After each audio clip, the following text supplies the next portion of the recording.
অনেক মূল্যবান কথা আসবে হবে মসজিদের কৃপায় দয়া যদি কৃপা করে। আমার হাত দেখতে পারি, নখ দেখতে পারি, আঙ্গুল দেখতে পারি, পেট দেখতে পারি, বুক দেখতে পারি, পা দেখতে পারি, কিন্তু আমার চেহারাটাই আমি দেখতে পারি না। কত বড় ব্যর্থতা! আচ্ছা, চেহারাটা আয়নাটা দেখলেন, আপনি আপনার পিছনটাকে আপনি দেখতে পারলেন না। এই পূর্ব পশ্চিম উত্তর দক্ষিণ তোমার যাই নাই কি হবো, দেখাই বা কি হবো, তুমি তোমারই দেখতে পারলে না। তুমি তোমাকে কিভাবে দেখবে, এই দেখার যে পদ্ধতি, সেই পদ্ধতিটা চলে আসবে গুরু এবং ভক্তের পালায়। সূরা আর রহমান বলেছ বাজান, অনেক সুন্দর, ধন্যবাদ তোমাকে। মণিমুক্তা হীরা কাঞ্চন জহরত মঙ্গা, ইহা অথই সমুদ্রের পানির তলে পয়দা হয়, পাহাড়ের নিচে পয়দা হয়। আস্তে, আপনাদের কাছে প্রশ্ন, মানুষের বেশি মূল্য না সোনা দানা হীরা কাঞ্চনের মূল্য বেশি?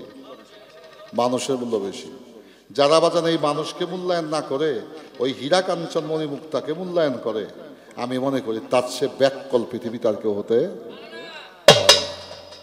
সবার উপরে মানুষ সত্য, তার উপরে নাই। এবার আসেন, পৃথিবীতে সবচেয়ে আস্তে, পৃথিবীতে সবচেয়ে মূল্যবান কি? পৃথিবীতে সবচেয়ে মূল্যবান আমার মালিকের নাম, আমার আল্লাহর নাম। তার চেয়ে অধিক মূল্য লক্ষ লক্ষ কোটি কোটি যাহা নিরূপণ করা যায় না, সেটা হচ্ছে আমার স্বয়ং প্রভু দয়াময়। এই প্রসঙ্গটি রাখলাম। এবার এই মানব দেহের মধ্যে মূল যে বিষয়টি এলো, সেই বিষয় আলোকে ভক্তের কাছ থেকে প্রশ্ন পেলাম, পশ্চিম দুইটা, পূর্ব দুইটা। আমি যদি মক্কায় যাই, মক্কা থেকে যদি দেখায় পশ্চিম কোনটা, দেখাবে ইউরোপ আমেরিকার দিকে, দেখাবে ইংল্যান্ডের দিকে। বিষয়টা তো এখানে না বাজায়, বিষয়টা অনেক জায়গায়। কোন জায়গায়? আমি এই তো গত মাসের 12 তারিখে ইংল্যান্ড থেকে আসলাম, ওখানে নামাজ পড়তে দাঁড়াইছি। এখন কম পাশে দেখি আমাদের দেখাইতেছে কেবলা পূর্ব দিকে, তাইলে বোঝা যায় বাংলাদেশ থেকে পশ্চিমে, ইংল্যান্ড থেকে হয়ে যায় সেই কেবলা পূর্ব দিকে। তাইলে আমি পূর্ব দুইটা পাইলাম, পশ্চিম দুইটা পাইলাম। এটা বাহ্যিক জবাব।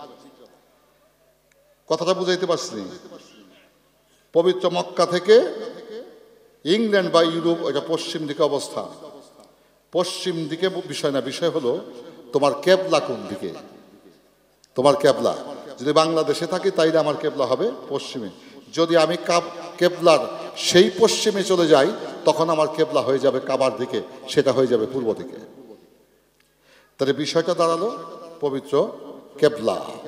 এবার সেই পবিত্র কেবলা সম্বন্ধে পবিত্র কোরআন শরীফে বলেছেন, তোমরা জানো একটা কেবলা, কিন্তু একটা হচ্ছে কেবলা হাকিকি, আর একটা হচ্ছে মেজাজ। মেজাজি কেবলা কোনটা? যেটা হযরত বাবা আদম সর্বপ্রথম নির্মাণ করেছিলেন পবিত্র মক্কায় বাইতুল মামুর মসজিদের ন্যায়। সেইটা কালক্রমে ধূলিঝড় হইতে হইতে লুপ্ত হয়ে যায়। আল্লাহর একজন নবী নাম তার ইব্রাহিম খলিলুল্লাহ, যখন তিনি পৃথিবীতে আসেন, আল্লাহ বলেন, তুমি তোমার আদি পিতা আদম এখানে একটি মসজিদ নির্মাণ করেছিল, সেই মসজিদটি ধূলিঝড় হইতে হইতে ঢাকা পড়ে গেছে, তুমি এই স্থানে একটি পবিত্র কাবা ঘর তৈরি করো। হযরত ইব্রাহিম আলাইহিস সালাম আল্লাহর কাছে ফরিয়াদ করলেন, হে বারে খোদা, আমি কোন রূপে, কোন নিশানায়, কোন নকশাতে, কি দিয়া এই কাবা ঘর তৈরি করব? বলে সেটার ব্যবস্থার দায়িত্ব আমার। আল্লাহ মালিক ফেরেশতার মাধ্যমে 5টি পাহাড়ের পাথর পাঠালেন, আসমানি পাহাড়। আসমানি পাহাড় থেকে পাথর পাঠালেন, তুর সিনা তুর জিতা জৌদিহারা তুর লবমান। ওই 5টি পাহাড়ের পাথরের সমন্বয়ে হযরত ইব্রাহিম খলিলুল্লাহ তৈরি করলেন পবিত্র মক্কা কাবা, যেটাতে গিয়ে আমরা হজ করি। আস্তে, এইটা গেল মেজাজি কেবলা। এবার হাকিকি কেবলায় আসে। আল্লাহরে কি আপনার সামনে লইয়া চলেন না পিছে রেখে চলেন? গান আমরা একা গাবো না তো, আপনাকে তো কেমন? খোদাই কি আমার সামনে থাকে না পিছে থাকে? খোদাই আমার সামনে থাকে। আমি যখন ঘর থেকে বাহির হই, পুরুষ হলে ডাইন কাট দেই বিসমিল্লাহির রহমানির রাহিম। রহমানের রাহিমকে আল্লাহ। আমি আল্লাহকে সামনে রেখে আমি ঘর থেকে বাহির হই। আচ্ছা বাজান, এটা তো দক্ষিণ নাকি? এটা দক্ষিণ। তা আমি যদি দক্ষিণ দিকে মুখ করি, আপনারা যদি দক্ষিণ দিকে মুখ করেন, খোদাই যদি আপনার সামনে থাকে, এই কেবলাটা সঠিক না পশ্চিমেরটা সঠিক? যদি খোদাই আপনার সামনে থাকে, সামনে রাখেন, তাইলে আপনি যেদিকে মুখ ঘোরাবেন সেদিকে আপনার কেবলা হয়ে যাবে, খোদা যদি আপনার সামনে থাকে। এটা হলো হাকিকি কেবলার কথা বলা হয়েছে। তদ্রূপ গুরু এবং ভক্তের মধ্যে জানতে হবে সেই হাকিকি কেবলাটাকে আমি কিভাবে প্রদর্শন করব, এটা আসবে বিষয়। এবার প্রশ্ন তার, পীরের বাড়ি যারা না যায়, পীরের বাড়ি থেকে তখন লাভ নেই বাবা, পীরের পাও ধরে হয়ে থাকলেও কাম হইব না। বাজানরে বসতে দেন, মুরব্বী মানুষ, বসান, ধৈরা বসান, ধৈরা বসান। এই বয়সে গান শুনতে আসছে, বাবা বসেন, সুন্দর করে আরাম করে বসান, ধৈরা বসান, ধৈরা বসান। আস্তে অনেক বয়স করলো, এই বয়সে আমরা ঠিক থাকতে পারবো কিনা এটা তো ঠিক গ্যারান্টি নেই। কত বড় প্রেম, কত বড় আসে চলে আসছে, গানের টানে, প্রাণের টানে চলে আসছে। ধন্যবাদ। যা হোক, এখন যেখান থেকে তার প্রশ্ন আমার সেখান থেকেই গান। যাহা আছে বিশ্ব ব্রহ্মাণ্ডে তাহা আছে মানব ভাণ্ডার। মানুষের ভিতরে তিনটি পার্ট, উদারা, মুদারা, তারা। মিডল পয়েন্ট হচ্ছে নাভিমূল, পায়ের তালু থেকে কোমরের হাড় পর্যন্ত, এটা হলো উদারা।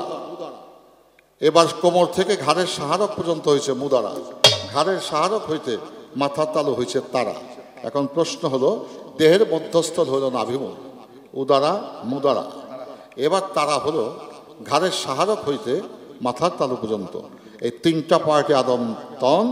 প্রশ্ন করা হয়েছে, আমি এই সম্মুখ কেবলাটাকে কিভাবে দেখব, সেই বিষয়ে সে প্রসঙ্গ দিয়ে আমার ছোট্ট একটি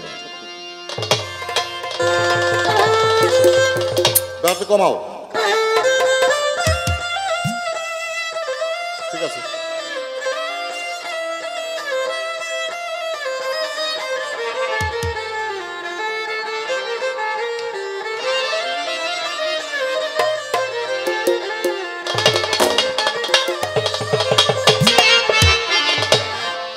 মানুষের ভিতরে আছে,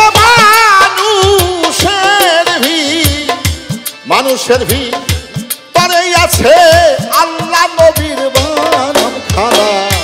মানুষ যতন করো যত, অযতনে ধন মিলবে না। মানুষ মানুষের ভিতরে আছে, মানুষের ভিতরে আছে আল্লাহ নবীর বানাম খানা। মানুষ যতন করো যত, অযতনে ধন মিলবে না। মানুষ যদি ভালো না লাগে আপত্তি করবেন, অবজেকশন জানাবেন, কোনো সমস্যা নেই। আমার গানে এলো, মানুষের ভিতরে আছে আল্লাহ নবীর বারাম খানা। মানুষ রতন কর যতন, অযতনে ধন মিলবে না। বাপ মায়েরে বাপ না দিয়া, পোলা পানেরে লেখাপড়া না শিখায়া মক্কা শরীফ গিয়ে যদি শুয়ে থাকি, তাতে কোনো কাজ হইব নি? আপনাদের কাছ থেকে রায় নেব। বাপ্পার অন্তরে কষ্ট দিয়া, বাপ মাকে খেদমত না কইরা, বড় ভাইকে শ্রদ্ধা না করে, ছোটদেরকে স্নেহ না কইরা, সন্তান সন্ততি ভরণ পোষণ না কইরা আমি যদি মক্কা শরীফে শুয়ে থাকি, কোনো কাম হইব? কাজ হবে না। কিন্তু আপনি বাপ মাকে খেদমত করবেন, সন্তান সন্ততিকে ভরণ পোষণ করবেন। প্রতিদিন ঘুম থেকে উঠে আমার দয়াল নবী হাদিসে বলেছে, কোন সন্তান যদি তার পিতামাতার দিকে প্রেমের দৃষ্টিতে তাকায়, তার আমল নামার মধ্যে আমি আল্লাহ আকবরী হজের সওয়াব দান করে দেব। তাই আর বাকি রাখলাম না, এটা নগদে নিয়ে আসলাম। তাই সাধক তার গানে বলেছেন, মানুষের ভিতরে আছে আল্লাহ নবীর বারাম খানা। মানুষ রতন করো যতন, অযতনে ধন মিলবে না। তাই বাউল ফিলোসফিতে বলা হয়েছে, সবার উপরে মানুষ সত্য, তার উপরে না। নহে খোদায় আসমানেতে,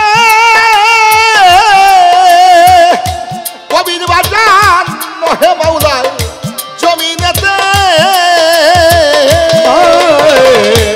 নহে খোদায় আসমানেতে,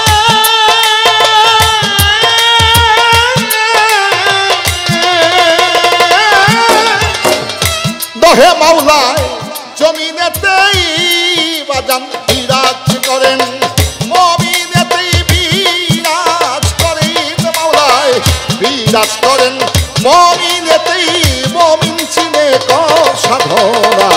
মানুষ করো অযত্নে ধন মিলবে না, মানুষ রতন করো যত্ন, অযত্নে ধন মিলবে না, মানুষ রতন।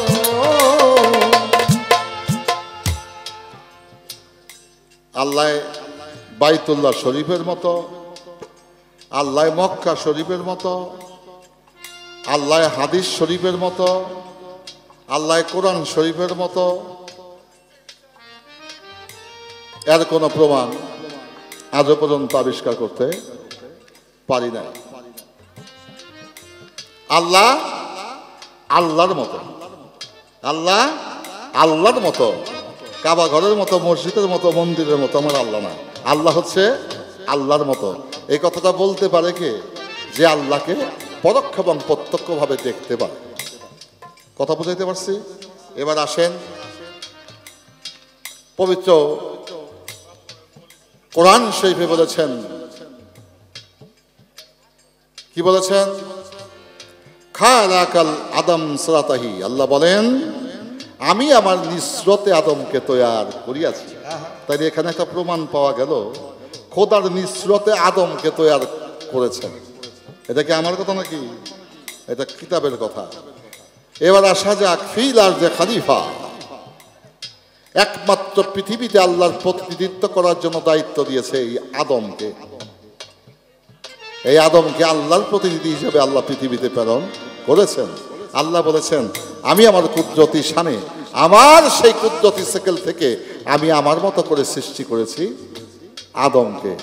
এবার আল্লাহ যদি আল্লাহর মতো হয়ে থাকে, এক বাপের 7 পোলা, পিতার বীর্য মাতৃরস, একই পদ্ধতিতে সন্তান আসছে, কোনোটা হয়েছে কালা, কোনোটা হয়েছে দলা, কোনোটা নাক চক্কা, কোনোটা নাক বোসা, কোনোটা লম্বা, কোনোটা বেটে, কোনোটা মাঝারি বোসা আসতে। তাহলে কি প্রমাণ পাওয়া গেল? এক বাপের 7 পোলা হইলে 7 পোলা একরকম হয় না, এক একজনের মতো হয়। আরিফ দেওয়ান আরিফ দেওয়ানের মতো, কবির সরকারের মতো। আল্লাহও বেমেসাল, আল্লাহকে কোনো সৃষ্টি শাসে মিশাল দেওয়া যাবে না।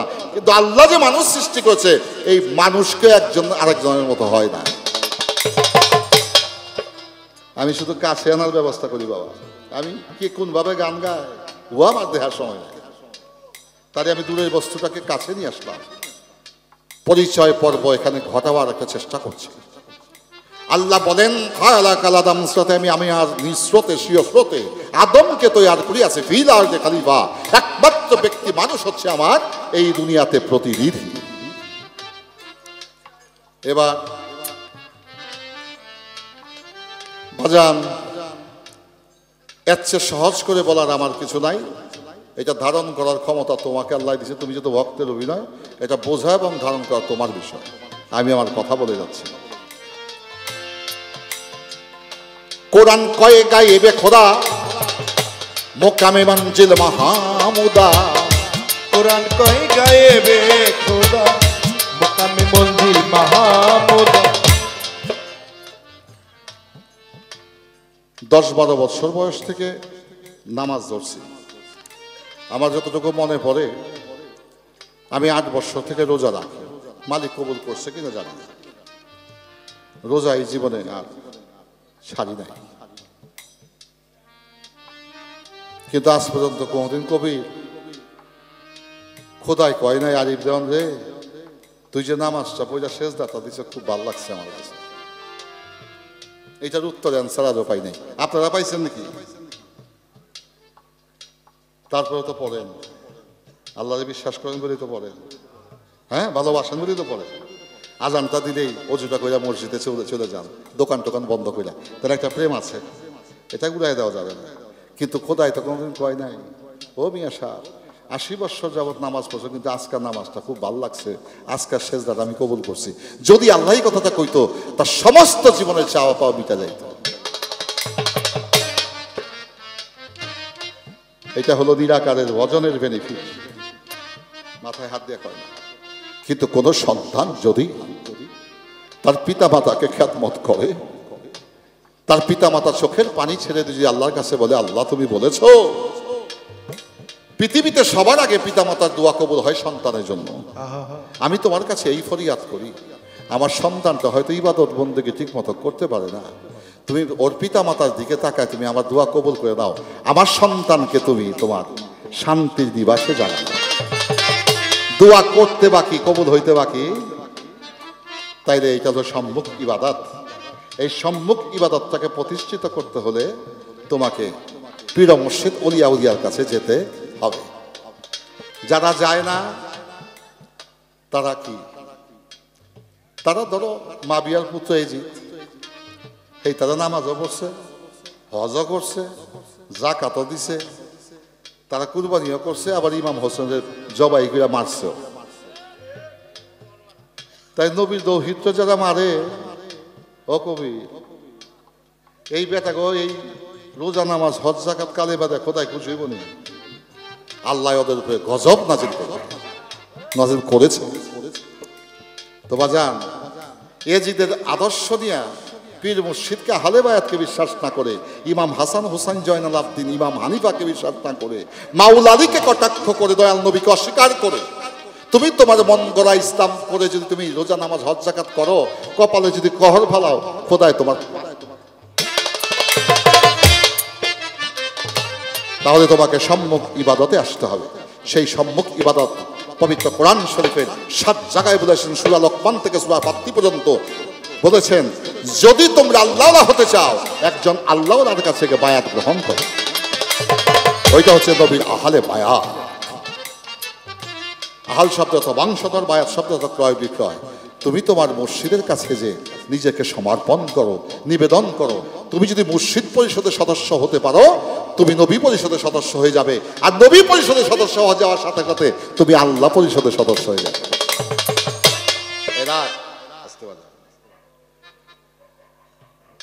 একজন উচ্চ মার্গীয় একজন বুজুর্গানে দিন, তার নাম হযরত জালালউদ্দিন সুয়ুতী। তার নাম জালালউদ্দিন সুয়ুতী। তিনি কি বলেছেন জানেন? দয়াল নবী আমার ইহকালেও দুলহান, পরকালেও দুলহান। দুলহান শব্দের অর্থ বুঝেননি? জামাই, জামাই, বর। বরকে যে বিয়া করতে যায় সে হলো বর। তো দয়াল নবী ইহকালেও জামাই, পরকালেও জামাই। আপনাদের কাছে প্রশ্ন, 500, 700, 800, 1000 যাত্রী নিয়ে জামাই যায় বিয়া করতে, বইয়ের মালিক তো একমাত্র জামাই হয়। আর আমরা যারা যাই তারা গেহারি মুরগির রোস্ট, খাসির মাংস, পোলাও মাংস, ফিন্নি পায়েস, জর্দা, পেট ভেজা খাই, খাই না? এই বাবাই, এই বাবা বয় বয় বয় বয়। বাজান, আপনাদের কাছে প্রশ্ন, আগে কি বর যাত্রী খায় না আগে বলে খায়? আরে শালার বলছে যাত্রী খায় আগে, জীবনে আগে খায় যাত্রী, তারপরে খায় না বড় সপ্তাহে থেকে খাইবা বলে। সবার খাওয়া শেষ হইলে তাদের ভিতরে নিয়ে বসে, কথা সত্য নেই, কিন্তু হাকিকতটা এখানে নয়। জালালউদ্দিন সুয়ুতী সাহেব কি বোঝাতে চেয়েছেন? দয়াল নবী ইহকালেও বরযাত্রী, পরকালেও যাত্রী। যদি আমরা কেউ আশেকে রাসূল হয়ে নবীর সাথে বরযাত্রী হতে পারি, কাল হাসরের মাঠে আল্লাহর নবী বলেন, আমার একটা উম্মত বাকি থাকতে আমি দোজকের খাদ্য আরাম গ্রহণ করিব না। নবীর প্রেমিক হইতে কি করতে হবে? নবী যাদেরকে ভালোবাসেন, মহব্বত করেছেন, তাদের পথ অনুসরণ করে তাদের সাথে তোমাকে একত্রিত হতে হবে। তাইলে তুমি নবীর সাথে বরযাত্রী হতে পারবে। আর বরযাত্রী হতে পারলে ইহকালে তুমি মুক্তি, পরকালে তোমার আর দোজক নিয়ে কোনো চিন্তা করার প্রয়োজন নাই। কোরআন কয়ে গাইবে খোদা মোকামে মঞ্জিল মাহমুদা, আদম নবীর খানে খাবে আদম নবী, আদম নবী খানে খানে কোরআনে করলেন বর্ণনা। অযতন করো যতন, অযতনে ধন মিলবে না। মনুষ্যত্ব করে মানুষের ভিড় করে আছে,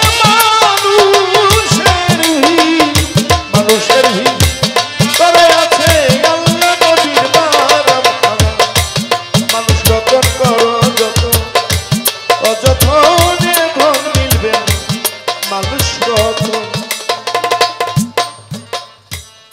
সকলের স্মরণে হাত রেখে অনুরোধ করবো।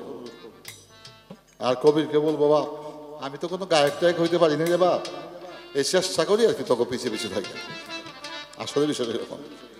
এই খাতাটা কি জড় পদার্থ না প্রাণ আছে? এটা এটা লেখা আছে, এটা জড় পদার্থ। ইটা কি? জড় পদার্থ। রড কি? জড় পদার্থ। এটা হাঁটতেও পারে না, চলতেও পারে না। যে টাইলস দিয়ে আপনি বাড়ি ঘর করেন, এটা জড় পদার্থ। যে ফ্যানটা লাগাইছেন, এয়ার কন্ডিশন লাগাইছেন, এটা জড় পদার্থ। এর কোনো জীবন নাই। আস্তে জড় পদার্থ দিয়ে মসজিদ, ইট পাথর লোহা দিয়ে মসজিদ তৈরি করছেন, খোদার ঘর মসজিদ না। জেনে রাখেন, খোদার ঘর মসজিদ হতে পারে না। খোদার যিনি মসজিদের ভিতরে প্রবেশ করে, তার ভিতরে হইল খোদার বাসা। এইভাবে কথা বলার সাহস থাকতে হবে। মুসল্লিগণে মসজিদে নামাজ পড়ে, ওই মসজিদের ভিতরে খোদা নেই, খোদায় আছে মানুষের ভিতরে। কথা সত্য না মিথ্যা? ওইটা তো জড় পদার্থ। জড় পদার্থ মধ্যে কোনো প্রাণ নাই। তো যেখানে প্রাণ নাই সেখানে খোদাও নাই। যার ভিতরে প্রাণ আছে তার মধ্যে খোদা আছে।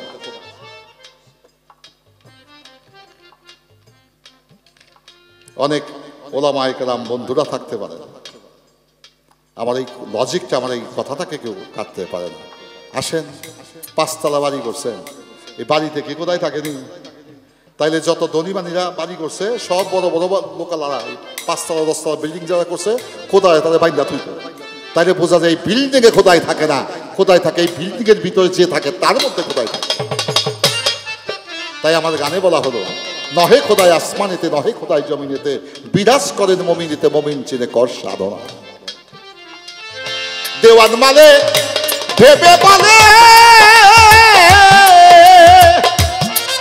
এই মানুষ ভসবে খোদা মিলে। দয়াল মালে ভেবে বলে,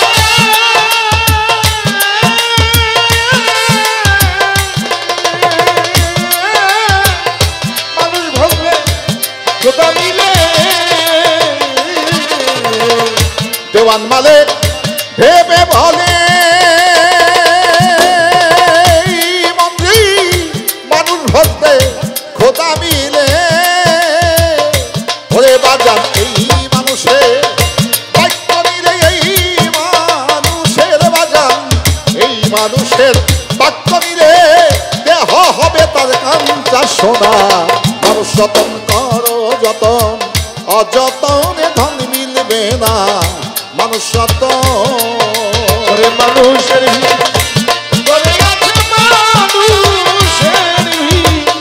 মানুষের করে আছে আল্লাহ নবীর প্রার্থনা। মানুষ রতন কর যতন, অযতনে ধন মিলবে না। মানুষ রতন। ধৈর্য ধরে নীরব থাকেন আল্লাহর বান্দা নবীর উম্মত, পীর মুর্শিদেরা শেখান। গুরু শিষ্য গুরু ভক্ত পালা নিয়ে আজকে চলবে সবাই গান। সকলের চরণে হাত রেখে আমি করছি নিবেদন, যেভাবে তে আমার বাজান আমার কাছে করলেন জিজ্ঞাসন। কি? মণিমুক্তা হীরা কাঞ্চন জহরত, এই মানব দেহের কোথায় ফলে? বলে গেছেন সূরা আর রহমান। এবার আমাকে জবাব দিতে হবে কেমন কইরা ফলে, বলতে হবে সেই গুরুতত্ত্বের বিধান।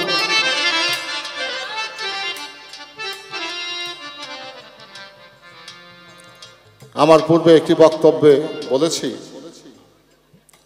হীরা কাঞ্চন মণিমুক্তা জহরত ইহা মানুষের চেয়ে বেশি মূল্যবান না। আরে এইটা কি?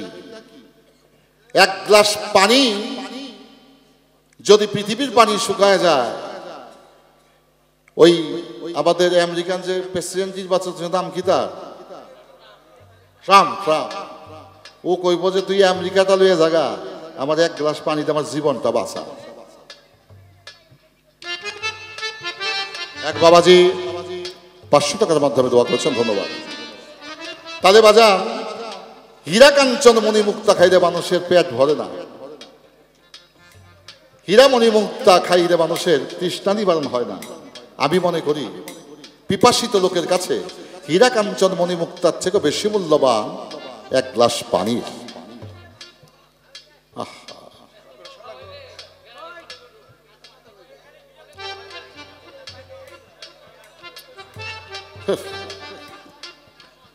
যা হোক বাপ, সব মানুষ তো এক সমান না। আচ্ছা বাবা, আমি কথাবার্তাগুলো বলতেছি, আপনাদের কাছে কি ভালো লাগেনি? আমি কোনো অযৌক্তিক কথা বলছি? বলি নাই, মালিক যেন না বলে। আমি শুধু লজিকটা দেওয়ার চেষ্টা করছি।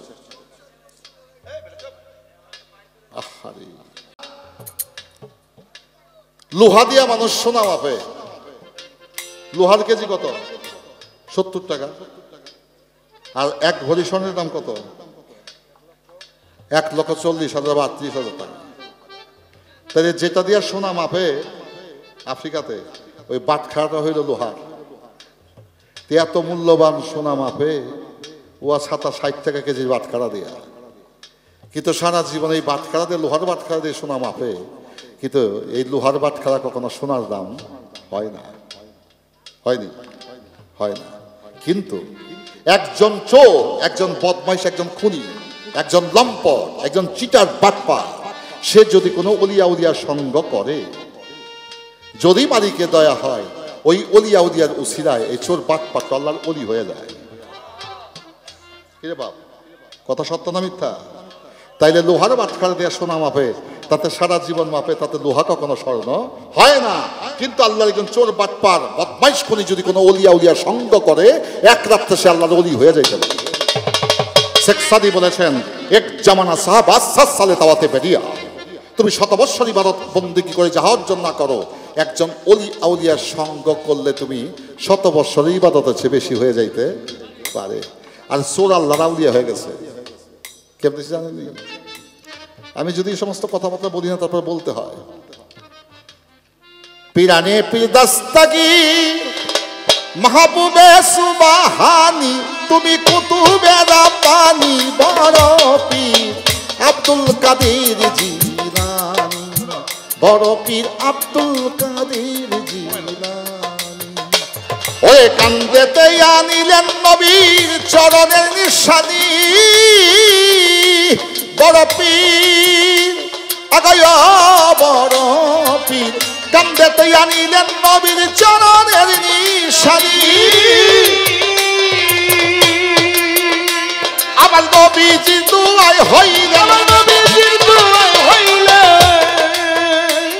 আমার নবীজি দুআয় হইলেন আউলিয়ার শিরোমণি, বড় পীর আব্দুল কাদের জিলানী, বড় পীর আব্দুল কাদের জিলানী। ইবাদত করতেন পীরে সারাটি রজনী, ওরে মুসাহেদা জালালিতে, মুসাহেদা জালালিতে পোহাইতেন রজনী, বড় পীর আব্দুল কাদের জিলানী, বড় পীর আব্দুল কাদের জিলানী। এক চোর বেটা যায় চুরি করতেই আমার বড় পীরের ঘরে, চুরি করবে দূরের কথা, রইল চোরায় পড়ে গো, রইল চোরায় পড়ে। এক চোর বেটা যায় চুরি করতেই একদিন বড় পীরের ঘরে, চুরি করবে দূরের কথা, রইল চোরায় পড়ে গো, রইল চোরায় পড়ে। পড়িয়া রইল চোরায় হইয়া অজ্ঞানী,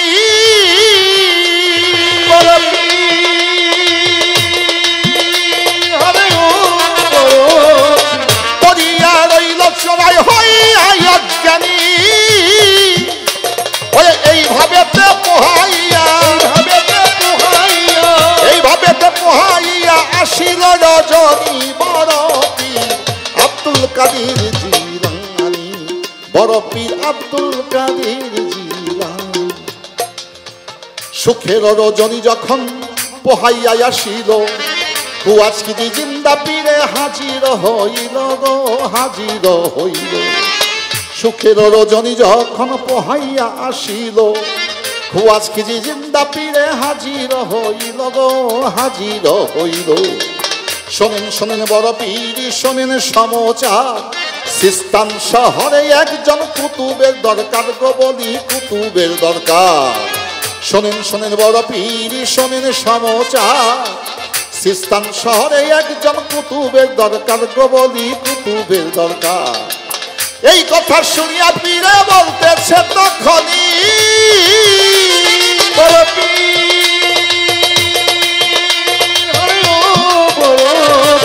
এই কথা শুনিয়া পীরে বলতেছে তখনই আমার ঘরের পিছে আছে গো একজন, আমার ঘরের পিছে আছে একজন, আমার ঘরের পিছেই আছে গো একজন, লইয়া যান এখনই বড় পীর আব্দুল কাদের জিলানী, বড় পীর আব্দুল কাদের জিলানী। মিরানের বিদস্ত গিরমা তুমে সুবহানি তুমেরা বানি আব্দুল কাদের বড় পীর আব্দুল কাদের।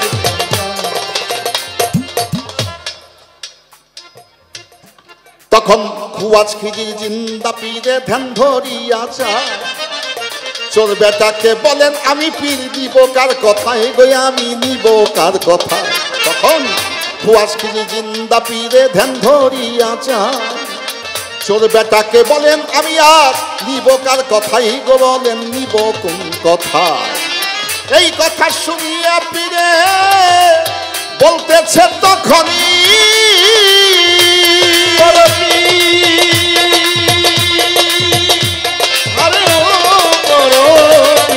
এই কথা শুনিয়া পীরে বলতেছে তখনই আমার বাড়ি আইসে রে চোরাই হইতে বড় ধনী,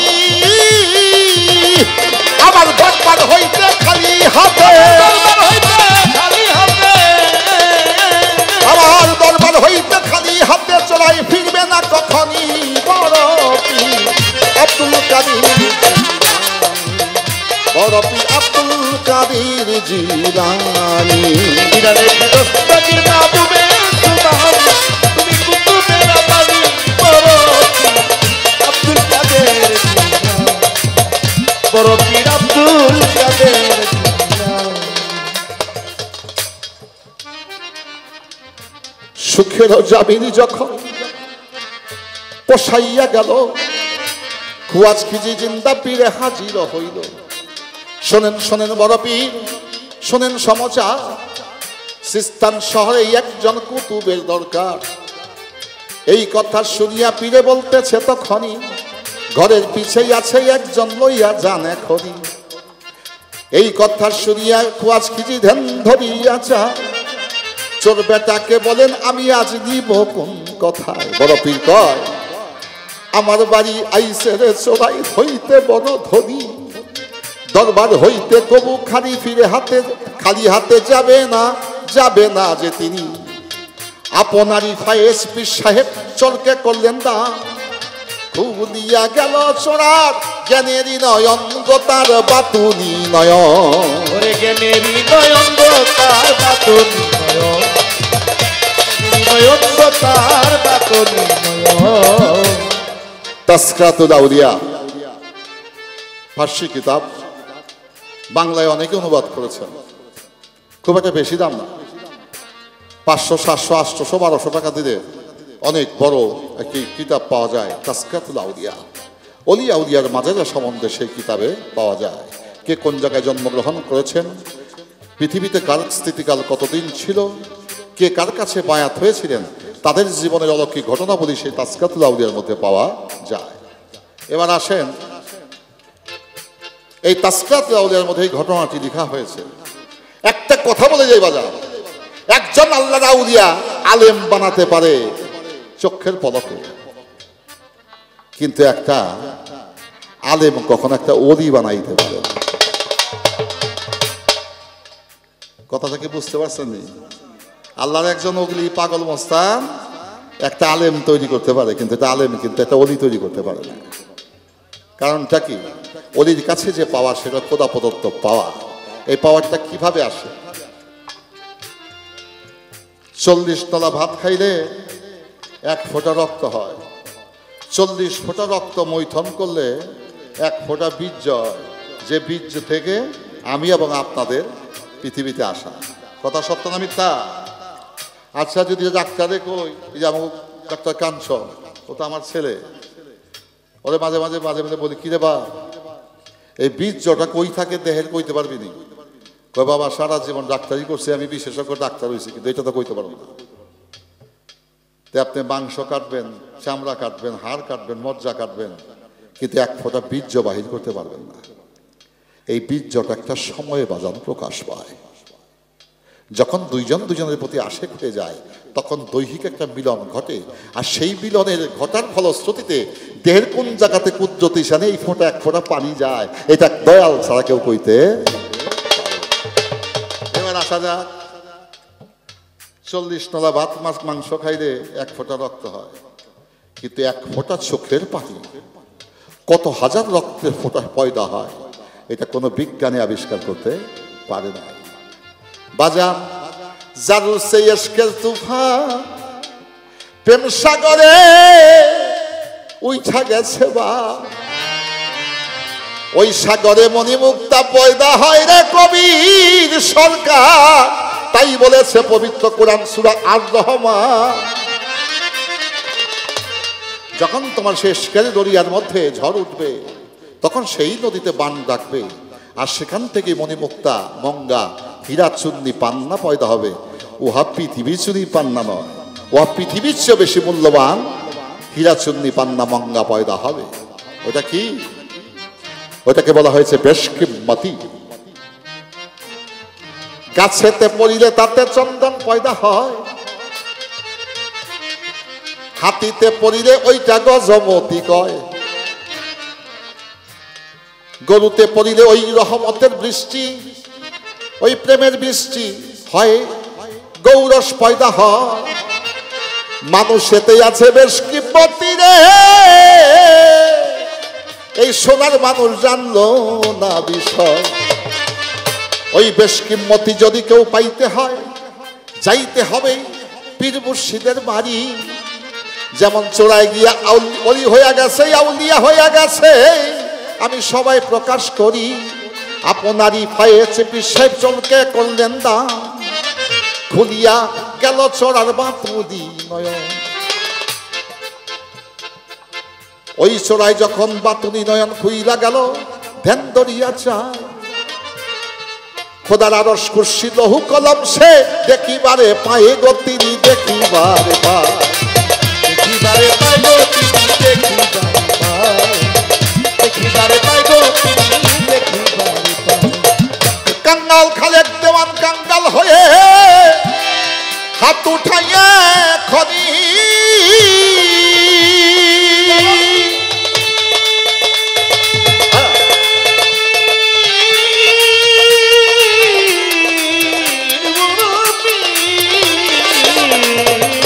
খালেক দেওয়ান কাঙ্গাল হয়ে হাত উঠাইয়া খনি, দয়াল জারি করে দাও দয়াল,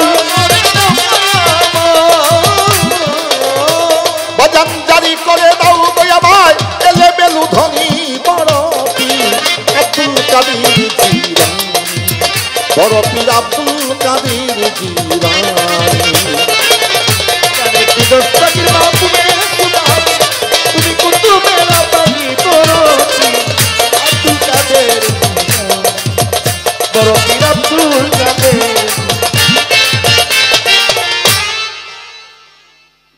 আশা করি যতটুকু মালিক বলার তৌফিক দিয়েছেন বললাম। যদি ভালো হয় গ্রহণ করবা, না হইলে বাদ আমার তেমারে ফিরিয়া দিয়া তুমি তোমারটা কয়ে লইবা। এসে ভালো কথা হইতে পারে? আমার যা তিনি জিজ্ঞেস করেছে আমি বলার চেষ্টা করছি, যদি ভালো লাগে সে গ্রহণ করবে, আর যদি ভালো না লাগে আমার তেমারে ফিরিয়া দিয়া তার তাহে কয়ে যাইব নাকি?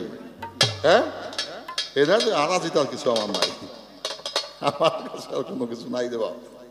তবে বাজান, আমি গান কখনো যুক্তি চুক্তি বুদ্ধি করে গান গাইতে দেবা।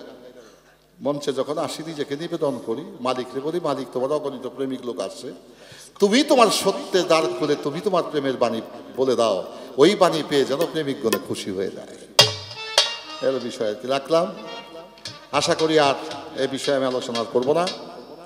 এখন গুরু এবং ভক্তের গান, আমার ছোট্ট একটি গান দিয়ে আমি আমার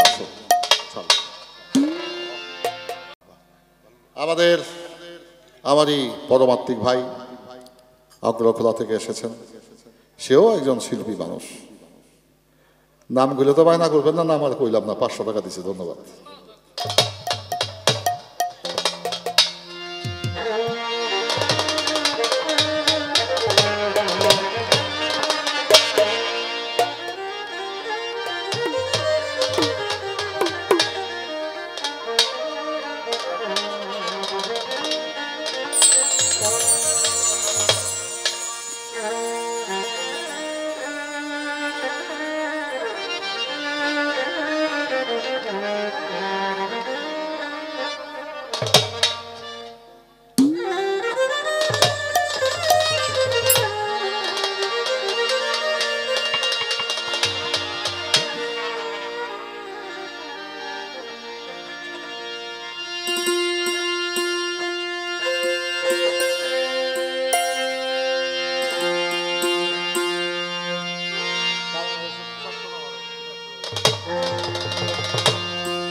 এবার গুরু তত্ত্ব থেকে আমার একটি গান, এই গানটি গাওয়ার পরে আমি অপেক্ষায় থাকবো বাজান আবার কি কয়। আমি সুরার রহমান নিয়ে অনেক আলোচনা করতে পারতাম, অনেক কথা বলতে পারতাম, কিন্তু সার সংক্ষেপে যতটুকু না বললে না ততটুকু বলার চেষ্টা করেছি। ভুল ভ্রান্তি মার্জনা করবেন।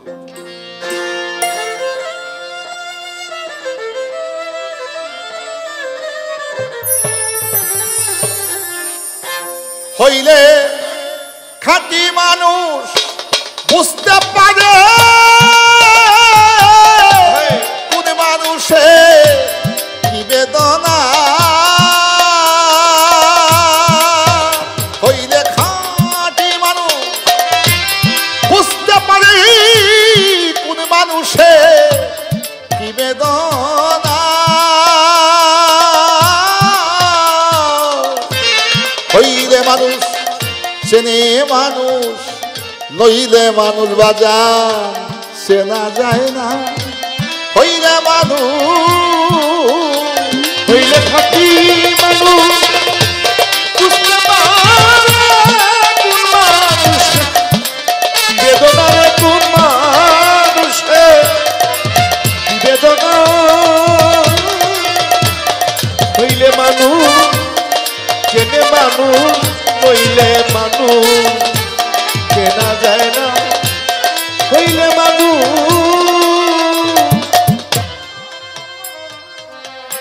পৃথিবীতে প্রত্যেকটি মানবের উপরে দুইটা ছায়া সব সময় থাকে। প্রথম ছায়াটা হইল জনম দুঃখী মা, দ্বিতীয় ছায়াটা হইল যার যার জন্মদাতা পিতা। এই পৃথিবীতে যার পিতা নাই মাতা নাই তার মাথার উপরে দুইটা ছায়াই নাই। একজন এতিম হইলে আর একজন এতিমের চেহারা দেখলেই বুঝে, চোখ দেখলেই বুঝে, যেমন আমি আমার বাপ মা ছাড়া এতিম, এই লোকটা আমার মতো এতিমই হবে। এতিম না হলে এতিমের মর্ম কেউ বুঝতে পারে না। আমার গানে বলা হলো, হইলে মানুষ চেনে মানুষ, নইলে মানুষ চেনা যায় না, সমভাবের ভাবুক না হলে, সমব্যথার ব্যতিক না হলে কখনোই সে ব্যথার ব্যথা সে কখনোই বুঝতে পারে না। আছে বাজান অচিন দেশে চেনা মানুষ, চেনা যায় না তারে থাকলে বেহু, একজন চেনা মানুষের সঙ্গ করলে যাবে চেনা। আছে অচিন দেশে চেনা মানুষ, চেনা যায় না থাকলে বেহু,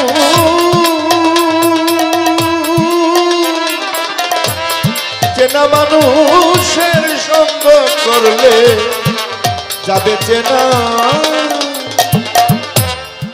আমি তো এই এলাকার মানুষ, কিন্তু চার দোকানে হাট বাজারে বসে আড্ডা দেওয়া, বন্ধু বান্ধবের সাথে আনন্দ ফুর্তি করে আমার জীবনে কোনোদিন হয় নাই।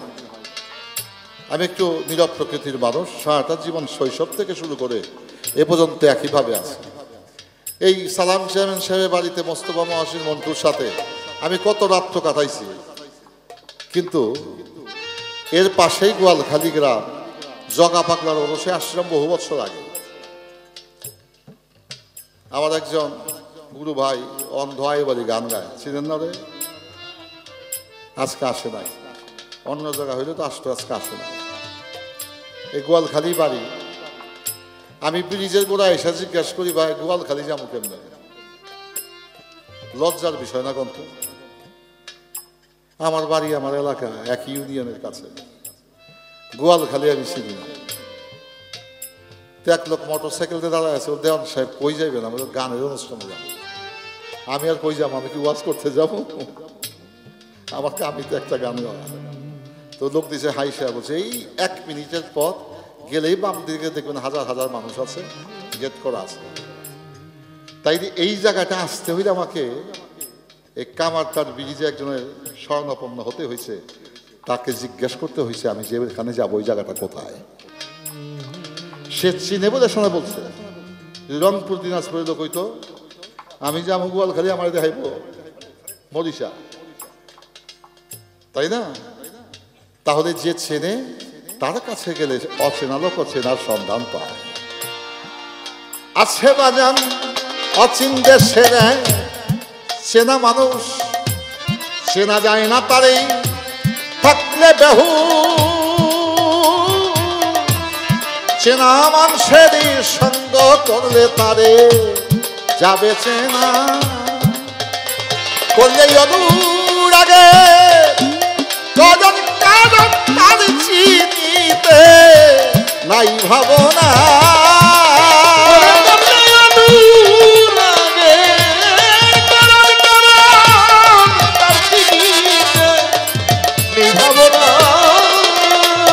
করলে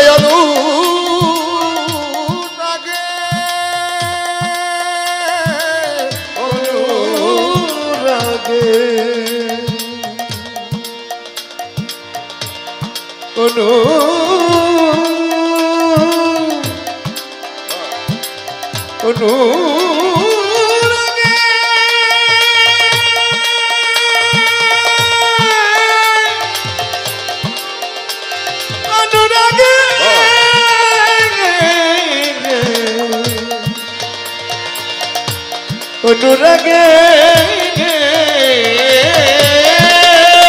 করলে অনুরাগে করণ কারণ তার চিনিতে নাই ভাবনা রে বাজান, তার পাইতে কোনো নাই ভাবনা,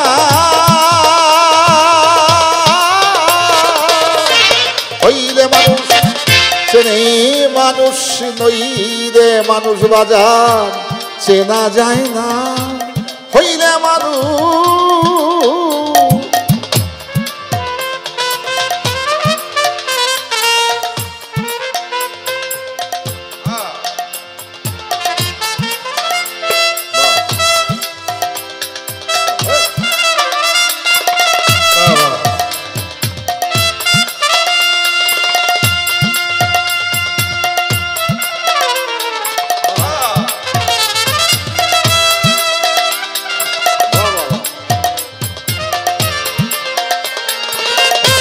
হইলে মানুষ চেনে মানুষ, হইলে মানুষ চেনা যায় না, হইলে মানুষ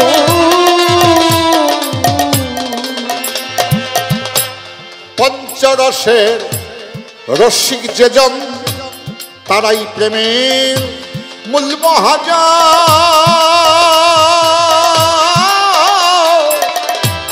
সুধারসে ভাসে সেজ সুধা খায় না, রে রে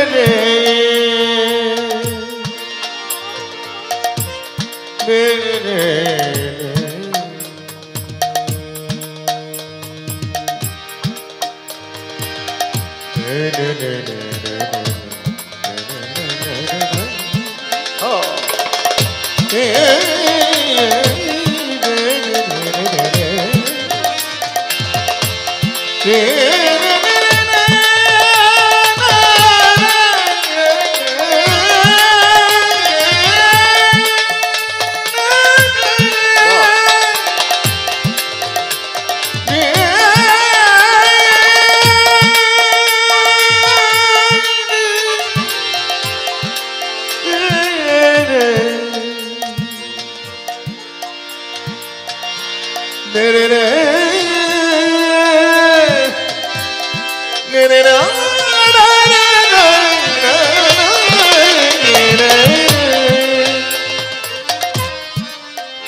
একটা কথা বললে কি আপনারা বিরক্ত হবেন নাকি? হ্যাঁ, বলতে পারি? ধন্যবাদ। আমার বাবা নাই পৃথিবীতে, আমার প্রেমে আছে, কিন্তু জাগতিকভাবে আমার পিতা নাই। 17 বছর আগে তার গন্তব্যে চলে গেছেন। মা বেঁচে আছে, মার চুলটুল সব থেকে সাদা হয়ে গেছে, কিন্তু এখন আমার মা শুয়ের গোড়া সুতা দিয়ে কাপড় সেলাই করতে পারে। হার্টের রোগ, ডায়াবেটিস কিচ্ছু না, খুব একটা চলাফেরা করে না। তো যে জানি না ঘর সংসার করি, তার কাছে বইলে আমি কোনোদিন ঘর থেকে বাইরে কিছুই বলি না। আমার বিষয়টা আমি এইভাবে মনে করি, পৃথিবীতে যতদিন বাবা ছিল বাবারে বলছি, মায়েরে বলছি, বাবা যেদিন চলে গেছে, আমার মা যতদিন বেঁচে আছে, আমি আমার মার কাছ থেকে অনুমতি নিয়ে বাড়ির বাইরে যাব, আমি কাজটা করি। বাজান, আমি 64টা রাষ্ট্র আল্লাহ আমার ঘুরাইছে পৃথিবীতে। বছরে 3-4 মাস আমি ইউরোপে আমেরিকায় থাকি। লক্ষ লক্ষ মাইল বিমান জার্নি করেছে, ট্রেন জার্নি করেছি, ঝড় তুফান, আটলান্টিক প্রশান্ত মহাসাগর, আরব সাগর, কত জায়গা কত অতিক্রম করেছি। আমি যখন মার পায়ে চুমা দেই, মায় যখন তার রহমতের হাত আমার উপরে রাখে, আমি মনে করি পৃথিবীর সব বালা মুসিবত আমার জীবন থেকে সরে যায়। আমার আগে পরে অনেক মানুষ মারা গেছে, অ্যাক্সিডেন্ট হয়েছে, কিন্তু এই জীবনে আজ পর্যন্ত আমার একটা পশমও কিছু হয়। মার কাছে গেলে গরম দেহটা নরম হয়ে যায়, অস্থির হৃদয়টা স্থির হয়ে যায়। আবার এই কোমল দেহটা নিয়ে আমি জানি না ঘর সংসার করি, তার হাত যদি আমার গায়ে লাগে, নরম দেহটা গরম হয়ে ওঠে। এখানে আমাকে রসটাকে বিভাজন করতে হবে, যে কোন রসটায় আমার জয় হবে আর কোন রসটায় ক্ষয় হবে। এটা যে নির্ণয় করতে পারে, সে হয় প্রকৃত মানুষ। তো শব্দ, রূপ, রস, স্পর্শ, গন্ধ, মার স্পর্শে সন্তানের গরম দেহ নরম হয়ে যায়। আমার দাদা গুরু মালিক দেব সাহেব যদি জীবদ্দশায় বেঁচে থাকতো, আমি কবি, আমি সংসার জীবনে কোনোদিন পা দিতাম না। কারণ ওই মানুষটাকে আমি এমন ভালোবাসা বাসছিলাম, সে আমাকে এমন ভালোবাসা বাসছিল, আমি মনে করি তার চেয়ে এত বড় প্রেমিকার আমার জগতে আর কেউ নাই। এখন বুঝি তো আমার গানটার মধ্যে বলা হয়েছে, পঞ্চরসের রসিক যেজন তারাই প্রেমের মূল মহাজন, সুধা রসে ভাসে সেজন সে সুধা খায়। বাজা, অনেক মানুষ দেখবেন খুব ফর্সা, দাড়ির মধ্যে মেহেন্দি লাগাইছে। আপনারা যারা লাগাইছেন তারা খারাপ ভাবে নিয়েন না, আমি একটা কথা বলি। কিছু কিছু মানুষ আছে ইবাদত বন্দেগী করে, দেখতে খুব সুন্দর, দেখলে মনে হয় সে এজিদের মিয়া ভাই, কোনো মায়া রস বলতে ব্যবহারে নাই, আছে না এরকম? আবার অনেক মানুষ কালো, দেখলে মনে হয় সে যেন কত আমলের চেনা আমার, তার বুকে যদি একটু জড়ায় ধরতে পারতাম খুব শান্তি পাইতাম। আপনাকে বুঝতে হবে ওই মানুষের মধ্যে আপনার প্রেম লুকায়িত আছে। যদি আপনি তাকে জড়িয়ে ধরেন, আপনার লাভ ছাড়া লোকসান হবে না। তাই সাধক তার গানে বলে, পঞ্চরসে রসিক যেজন তারাই প্রেমের বাজার মূল মহাজন, সুধা রসে ভাসে সেজন সুধা খায় না। ওরে দেখো বিষ পানি করে ভাই বিষাক্তর সেই তো হলো কেলে সোনা, শেষে বিষ পান করে ভাই বিষাক্তর সেই তো হলো কেলে সোনা। বিষ পান করে বিষ পান করে ও সে বিষ পানি করে হয় বিষাক্তর সেই তো হলো কেড়ে সোনা।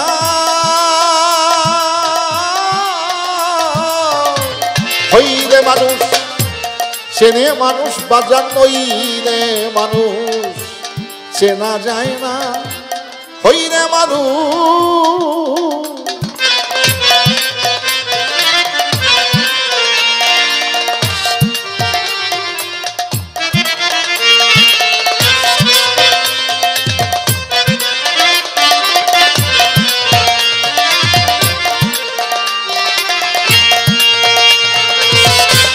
হইলে মানুষ চেনে মানুষ হইলে মানুষ চেনা যায় না হইলে মানুষ। এই আমার পিছনের ছেলেটা বসে আছে, ও একটা ইঞ্জিনিয়ার, সরকারি চাকরি করে গাজীপুরে। ওটা ইঞ্জিনিয়ার, ওর নাম ছিল শামসু ফকির, বাড়ি হলো নিমতলা। ওর নানা, ওর মার বাবা। কিন্তু ওর নানার এমন প্রেমে পড়ছে, আমার মনে হয় যদি বৎসরে সে 50 লাখ টাকা উপার্জন করে, ওর নানার মহব্বতে ও 40 লাখ টাকা খরচ করে। যাদের দাওয়াতে আমি আজকে আসছি, যে সম্মানে আমাকে দেবে, আমার সম্মানের অর্ধেক টাকাও না। তো কেন আসছেন? তারা যে প্রেমটাকে আমাকে দিছে, ওই প্রেমটাকে আমি মূল্যায়ন করেছি। কোটি কোটি টাকা তো কামাই, যে মহব্বত দিছে। যেমন আসলাম হযরত ইসমাইল চাঁদের ৬২তম বাৎসরিক ওরস মোবারক, আমার ৬১তম। আমার মনে হয় না তার অবস্থা ব্যবস্থা তেমন ভালো ছিল, কিন্তু লক্ষ টাকা খরচ করে আপনাদেরকে দাওয়াত করে আজকে একটা সুন্দর আয়োজন করছে, কিছু তোবারও করে ব্যবস্থা করছে, করে নাই? ৭৭ জন শিল্পীকে দাওয়াত করছে গান গাওয়ার জন্য। কিন্তু আমাদের এই এলাকা গোয়ালখালী, কামাত্তা, বামনসুর, খোলামরা, কোনাখোলা শত শত কোটি টাকা সম্পত্তি রেখে গেছে, কিন্তু এই ছেলেরা 10 জন লোক আজ পর্যন্ত দাওয়াত করে খাওয়ায় না। ওদের প্রেমটা ছিল সম্পত্তির উপরে। আর ইসমাইল চাঁদ যে প্রেমটা করছে, এই প্রেমটা সম্পদের সাথে নয়। এই সম্পদের যে মালিক, তার ভিতরে যে অন্তরাত্মা, সেই আত্মার সাথে ছিল তার প্রেম। সেই রোহানি টানে আজকে আমরাও আসছি, আপনারাও আসছি। কথা সত্য না মিথ্যা? এইটাই সত্য। দেওয়ান কবির বলে মন রে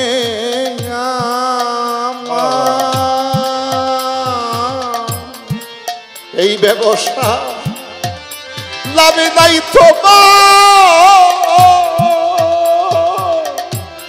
মিছে আশাই খেতে খেতে শুরু রইনি না।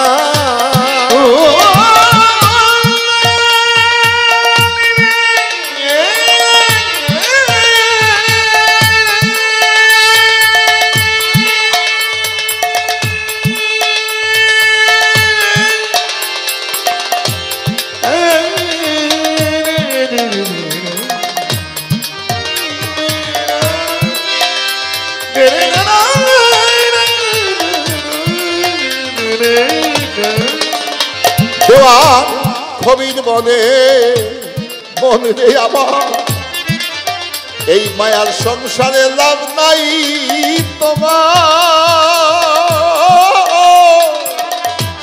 মিছে আশায় খেতে খেতে শুধু রইনি রে না। ওরে দেখ না জীবন খাতা হিসাব করছে আসলে খেয়ে তুই রইনি রে না। জীবনে আসলে খেয়ে রইনি রে না। ওরে দেখ না জীবন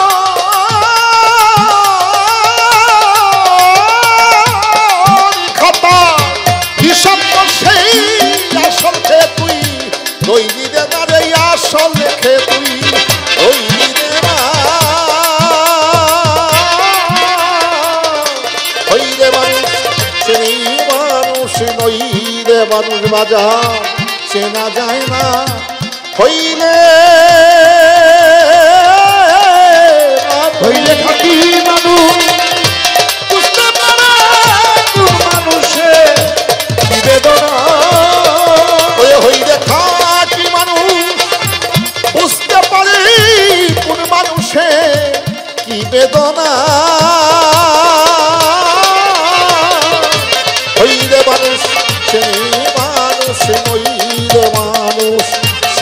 যায় না